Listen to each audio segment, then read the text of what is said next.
What's up, guys? I want to make a video that's a little bit different than what we normally do today. I know a lot of times we talk about cars and the automotive industry and kind of bringing you news, and I want to do that again, but I want to do it in the form of the financial side of the automotive industry, because I believe that a lot of times it kind of paints a better picture, tells a more accurate story of what's happening right now and how it's going to affect things in the future. So first of all, the news part of it, as everybody knows, over the past 2 weeks, GM and Ford have both kind of come to grips with what's happening here, and they moved over to the Tesla NACS, which is the North American Charging Standard. Okay, so if you guys don't know what that is, it basically means that Ford and GM EVs that are being made are going to be able to plug into the Tesla charging network or supercharger network, which is great for them because, let's face it, Tesla's really the only one that's perfected the whole charging thing. They're the only ones that really aren't causing a ton of problems. So it's a good thing that they're all on board with this, because if you're going to go full bore into something, you might as well have it at least freaking work and not burn down cars and kill batteries. That being said, let's take a look at what the stock market is saying in this whole thing. So ever since this happened, over the past month, Ford has increased 15%. That is a lot for a blue chip stock that's as old as Ford. GM, who jumped on board, I guess, about a week or so later, is up 8% on the month, which is still really, really good. Tesla is up 75 damn percent over the last month.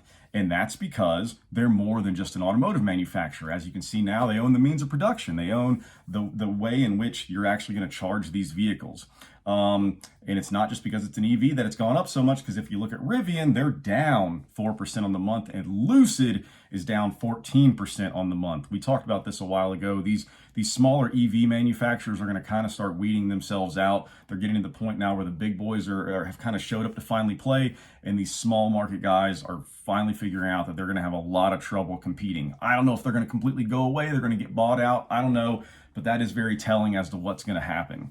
A buddy of mine sent me some graphs the other day that I thought were pretty intriguing from the energy sector side of things. So I looked at the futures market. I don't know if you guys know what that is, but it's basically when you are betting on commodities. So like oil, gas, silver, cobalt, lithium, which is specifically what he sent me. Basically, you're trying to project what those are going to do in the future whenever you're buying those types of stocks. They're futures. But yeah, anyway, so year to date, cobalt and lithium are actually down a good bit, like a lot.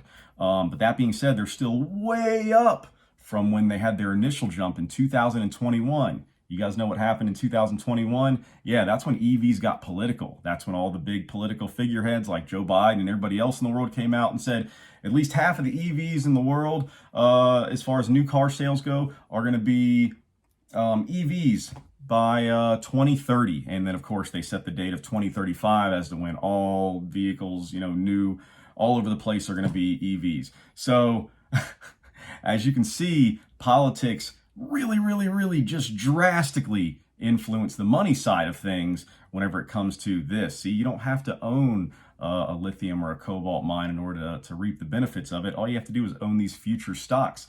Anyway, I thought it was really interesting. Sorry, this is a little bit of a long video. I know there's probably a lot of questions when it comes to this.